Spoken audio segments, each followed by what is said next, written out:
Oi gente, sejam bem-vindos ao meu canal, meu nome é Ariesca Meurer e eu vim falar sobre livros. Novidade fresquinha no Brasil, Meus Dias na Livraria Morisaque, foi lançado no dia 20 de novembro pela Bertrand Brasil, que faz parte do grupo editorial Record. No mesmo dia foi lançado por eles também o livro coreano A Inconveniente Loja de Conveniência, que eu estou ansiosíssima para conhecer, mas eu acho que eu vou esperar um pouquinho antes de comprar. Vocês já devem ter percebido o tanto de livros sobre livraria e biblioteca que eu tenho trazido aqui no canal, né? Eu não sei se eu tenho escolhido essas obras pela vibe que eu tô ou se realmente tem aumentado essa oferta no mercado, os autores e as editoras estão investindo mais em livros desse tipo, mas eu de qualquer forma tô adorando. Como vocês já devem imaginar pelo nome, né, esse livro é de origem japonesa e ele foi escrito pelo autor Satoshi Yagisawa. Essa edição é muito caprichada, eu adorei essa capa, adorei que tem a livraria, os desenhos dos livros, tem gatinhos. Se você colocar o Google Lens aqui, você vai conseguir ler o que é que tá essas mensagens, a não ser, claro, que você saiba ler caracteres japoneses. As cores, as letras, ai gente, tudo, eu adorei essa capa. Takako é o oposto de Satoru, mas agora ela se vê obrigada a aceitar a oferta do tio, morar no quartinho em cima da livraria em troca de ajudá-lo na loja. A mudança é temporária, só até ela se reerguer. Porém, nos meses que se seguem, Takako se surpreende ao desenvolver uma paixão pela literatura e tornar-se frequentadora assídua de um café local, onde faz novos amigos e acaba por conhecer um jovem editor que trabalha ali perto e que também está passando por um momento difícil. E à medida que o verão se vai e o outono chega, Satoru e Takako descobrem que têm mais em comum do que pensavam. Então, Os Meus Dias na Livraria Morisaque acompanha inicialmente a Takako, que é uma jovem de 25 anos, que já tem um emprego estabelecido, ela trabalha numa boa empresa, tem um namorado que ela conheceu no local de trabalho e ela acredita que tem uma vida boa e tranquila na cidade grande. Até que um dia, durante um jantar romântico, o namorado dela solta a notícia de que ele vai se casar com uma namorada de longa data, que não é ela, que os pais deles já se conheceram, que já está tudo arranjado para o próximo ano e que por isso vai começar a ficar um pouco difícil para eles de se encontrarem. E não, ela não sabia que ela era a outra. E ele dá essa notícia assim, do nada, como se não fosse absolutamente nada demais. A Takako, é claro, fica chocada, mas por causa do choque, da surpresa, ela não consegue ter uma reação imediata a essa notícia. Ela se sente perdida, triste e isso vai se acumulando até que ela não consegue mais continuar no local de trabalho. Porque além de ter que ver constantemente o safado, ela ainda descobre que a noiva dele é uma outra colega de trabalho dela, muito gentil, que ela gosta, mas que até então ela nem sequer imaginava que eles estavam em um relacionamento. Então ela sai do trabalho, ela pede demissão sem planos mesmo. E uns dias depois ela recebe uma ligação de um tio dela, que ela perdeu o contato quando ela era criança, convidando ela para tocar a livraria que está na família faz 3 gerações junto com ele, porque ele está com alguns problemas de saúde e precisa de ajuda. Ela não é muito fã da ideia inicialmente, mas sem muitas alternativas acaba aceitando e se muda para um quartinho que fica em cima do sebo. A história se desenrola a partir daí.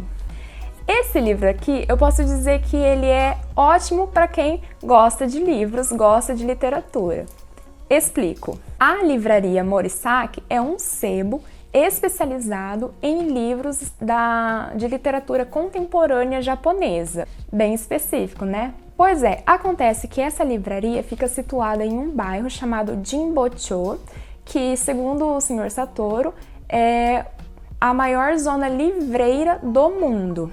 Eu pesquisei, não encontrei nenhuma informação que corroborasse essa afirmação de que é a maior zona livreira do mundo, mas eu encontrei sim várias páginas que falavam como esse bairro é conhecido pelas incontáveis livrarias especializadas em temas diversos. No próprio livro tem um trecho que fala das livrarias que têm como especialidade literatura estrangeira, romances históricos, algumas que vendiam somente revistas de cinema, especializadas em literatura infantil e até mesmo que vendiam livros antigos da era Edo encadernados à moda tradicional japonesa.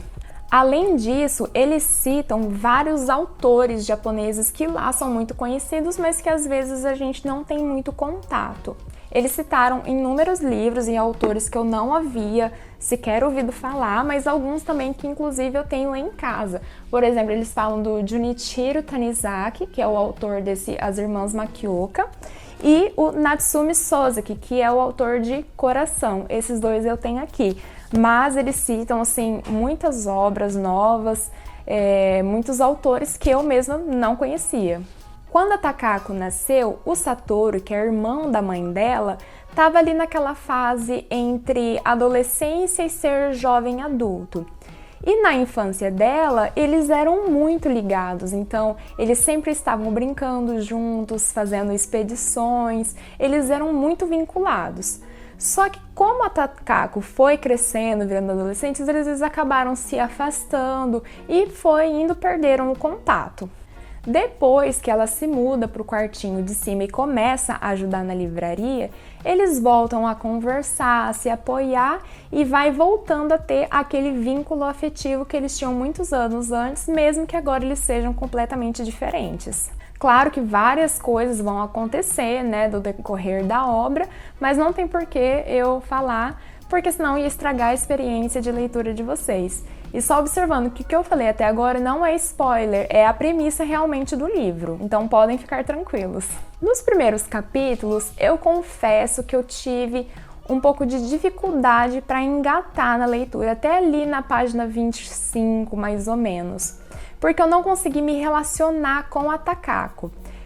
Não pelo que ela passou em si, mas pela forma que ela reagia, julgava e respondia, pensava sobre os outros, sabe? Eu acabei achando ela meio antipática ali naquele começo. Mas depois, a gente vai entendendo melhor a história dela e ela também vai ficando mais tranquila, mais em paz consigo mesma e também com os outros. Além da Takako e do tio dela, o Sr. Satoru, nós conhecemos também a Momoko, que era esposa do Sr. Satoru e que abandonou ele, foi embora anos atrás. Tem alguns clientes da livraria também e os funcionários de um café ali da vizinhança que tem bastante contato com os nossos personagens principais. O que eu senti nessa obra é que não teve um aprofundamento dos personagens. Tanto aqueles personagens principais quanto os secundários e terciários, eu senti como se o autor tivesse dado uma leve pincelada, só que a gente não consegue saber muito sobre o caráter, a história, os pensamentos mais aprofundados, assim, a gente não consegue se aprofundar neles. E isso acaba impedindo que a gente crie uma conexão, se relacione, se vincule a esses personagens, o que acaba atrapalhando no nosso envolvimento com a história. Tem sim um plot, uma surpresinha aqui ou ali, mas nada assim muito surpreendente, nada muito marcante, não. No geral, eu achei um livro assim levinho para passar o tempo mesmo. Como eu falei, no início, assim, nos primeiros capítulos, até ali na página 25, eu demorei para engatar. Mas depois que eu peguei um ritmo legal, eu li ele assim em menos de 3 horas, até porque é uma obra pequena que tem 175 páginas. Eu não achei ele assim um livro marcante, com uma baita mensagem para se transmitir e tal, mas também não achei uma história ruim, uma história fraquinha. É um livro bem gostoso assim de passar o tempo. No final eu dei nota 4 no Scooby. Bom, essa foi a resenha de hoje. Muito obrigada por ter ficado até aqui. Se você gosta de conteúdo de literatura, por favor, curta esse vídeo e sinta-se à vontade para se inscrever no canal. Tenha um lindo dia e ótimas leituras. Tchau!